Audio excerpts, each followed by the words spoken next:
ትላንትና አብሬሽ ቪዲዮ ለቆ ነበረ። ቪዲዮ ለቋል ትላንትና። ያው ትላንትና ይሻላል፣ የተረጋጋ ቪዲዮ ነው። ይሻላል ከሰሞኑ ማለት ነው።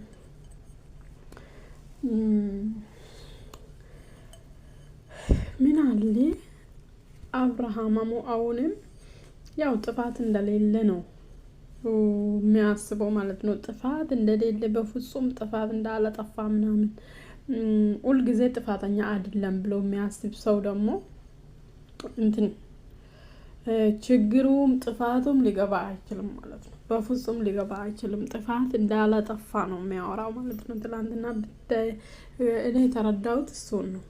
ለምን ያው እሷ ብቻ እንደምትገፋ ምናምን እሷ ከምን ተነስታ ነው የምትገፋ ምናምን ከምን ተነስታ ነው እቺ ልጅ እኔ ላይ የምትናደደው ከምን ተነስታ ነው እኔና እሷ ሰላም የነበርን ሰዎች እንደዚህ መሆን የቻለችው ምናምን አይልም በፍጹም ማለት ነው።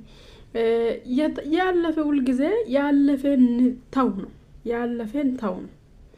አንድ ሰው የሆነ ነገር አጥፍቶ እንደዚህ አድርጎ በጣም አጥፍቶ ማለት ነው ያኛን ጥፋቴ ነው በቃ ይቅርታ ካላለ ያኛ ሰው ደግሞ ቂም ይዞ መቀመጡ አይቀርም ማለት ነው። ሰላም ውድ ቤተሰቡ እንዴት ናችሁ? ደህና ናችሁ? ሰብስክራይብ፣ ላይክ፣ ሼር እያደረጋችሁ አበረታቱኝ። ሰብስክራይብ አድርጉ እና ትላንትና የተለቀቀ የአብርሃም ቪዲዮ ማለት ነው እኔ እንደተረዳሁት ማለት ነው ሩታ ከምን ተነስታ ነው እኔ ላይ እንደዚህ መሆን ቻለችው? ከምን ተነስታ ነው እኔን እንደዚህ መጥመድ የቻለችው? እኔን እንደዚህ አለመስማት የቻለችው ምንድነው ምክንያቱ ብሎ አብርሽ መገምገም አልቻለም። አሁንም ማለት ነው አልቻለም።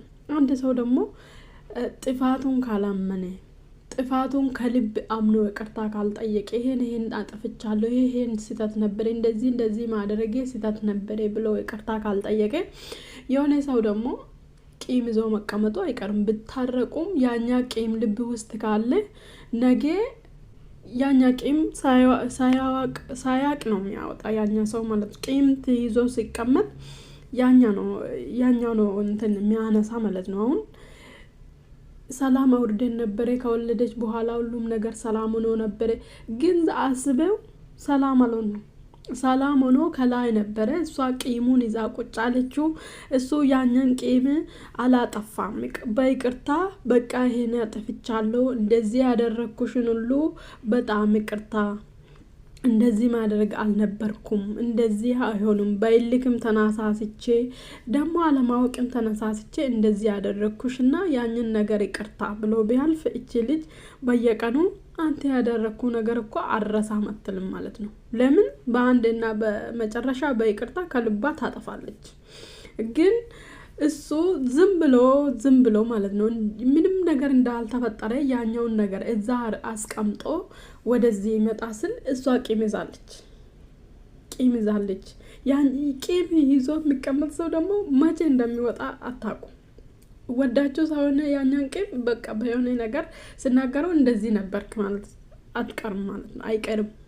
ስለዚህ አብርሃም አሁንም ነገም ወደፊትም ህይወት የሚያስተካክል ነገር ቢኖር ማለት ነው ህይወትህን የሚያስተካክል በቃ ከሩታ ጋር እንዳትኖር ችግር የለማ ካልፈለክ ማለት ነው። አለመኖር መፍት ነው። አንድ ሰው አለመኖር መፍት ነው። በቃ ልጅ ስለወለደ ልጅ አስሮ ያስቀምጣል አይደለም። አለመኖር መፍት ነው። ግን ይው አሁንም ጥፋትህን ካላመንክ የነገ ህይወትህንም እንደዚህ ማስተካከታችን በዚህ ትንሽ ምክንያት ነው ህይወትህን ነገም ይበላሻል። ለምን ያኛ ጥፋቱን መንቀል አትፈልግም አንተ። በቃ ያኛ ጥፋቱ የተጠፋ ጥፋቱን በይቅርታም ሆነ በምንም ሆነ በቃ በሳቅ በየሆነ ነገር በሸፍኔ ማለፍ ትፈልጋለህ። ነገም ደግሞ ይሄ ለህይወትህ አደጋ ነው ካላመንክበት በስተቀር ማለት ነው። እና ሩታ ደግሞ በቃ እንዳትነኪ ባትመጪም እንደዚህ ሁኒ ባትነኪም ደስ ይለኛል ማለት ነው። ባትነኪም ስለዚህ ባትነኪም አሁን የአብርሽ ችግሩ ምክንያት ይፈልጋል። ግን ለምንድነው እኔ እንደሆንኩ ለምንድነው ሁሉም ነገር በቃ እንዳልተፈጠረ ሆና ማታልፎ ነው። ቂም ያዘና ቂም ያልያዘ ሰው ደግሞ እንትን አይደለም ማለት ነው። አሁን የተጎዳና ያልተጎዳ ሰው ምኑ ነው የሚያገናኘው? የተጎዳ ሰው በቃ ያኛን ነገር ዝም ብሎ ሸፍኖ ቢያልፍም ልብ ውስጥ አለ፣ ያኛ ጉዳት ልብ ውስጥ አለ። እቺ ልጅ 9 ወሩን እንደ ሚስት አልተንከባከበችም። በቃ አብርሃም በእውነት ባል ነው ብሎ እንትን አፍህ ሞልተ መናገር ራሱ ይከብዳል። ባል ማለት በቃ ዝም ብሎ ባል ስለተባለ አይደለም። ዝም ብሎ መስራትና በቃ ማድረግ ብር ስለኖረ አይደለም ባልነት ማለት ነው። ያንን ሰው ትሬት አድርጎ ከጭንቀት አውጥቶ ከብዙ ነገር አውጥቶ ማድረግ ነበረ። ነገህንም አብርሃም የምትሳሳተው ቢኖር ነገህም አንተ ስተትህን ስለማታም በፍጹም ስተትህን ስለማታም የነገ ህይወትም እንደዚህ ነው ብዬ ነው የሚያምነው። ለምን እኔም የራሷ ጉዳይ ብዬ እንደማንኛውም ወንድ መተው ይችላል። አሁንም እኮ ያው ነው መመላለስ እኮ ጥቅም የለም። ከልብ ያኛን ጥፋት ካላመንክ ድረስ ነገም ይፈጠራል። እውነት ነው። ልጅቷ የፈራችው ነገር ነገ የሚፈጠር ነገር ነው፣ በየጊዜው የሚደጋገም ነገር ነው ብላለች። እውነት ነው ይሄ ነገር። ለምን አንተ ጥፋቱን አታምንም?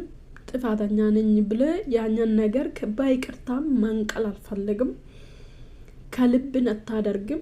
ያኛን ነገር ደግሞ ለነገ ህይወትም አስጊ ነው ብዬ ነው ማምነው። በቀጣይ ደግሞ አንድ ሰው ምንድነው አብርሃም በተደጋጋሚ የሚሰማው ልክ ወንድ ልጅ ከሄደ ሴት ልጅ ወይ ከወለደች መኖር እንደማትችል አደጋ ላይ እንደምትወርቅ ይሄን እኮ አየን አብርሃም። በእውነት ሩታ አንተ ሀብት ኖራ አይደለም አንተ ወደደችው፣ ሀብት ኖራ አይደለም አንተም ባዶ ነበርክ፣ እሷም ባዶ ነበረ። ሁለታችሁም ደግሞ ተያያዛችሁ ሰርታችሁ። እቺ ልጅ መስራት ትችላለች፣ ማሰራት ትችላለች፣ ትሰራለች፣ አለቀ። አንተ ሳትኖር በፊትም ኖራለች፣ አንተ ባትኖርም ትኖራለች። እንደዛ ብትሆን እኮ ሩታ 9 ወር እንደዚህ ስትሰቃይ እኮ ተሰባብራ ቀርታ ነበረ። አንተ በሱ ራሱ ማመን አልቻልክም ማለት ነው። ምን አይነት ጠንካራ ሴት ነች እንደዚህ የምትታገለን ብለ ማመን አልቻልክም። ኤኒዌይስ ሰብስክራይብ እያደረጋችሁ አበረታቱ።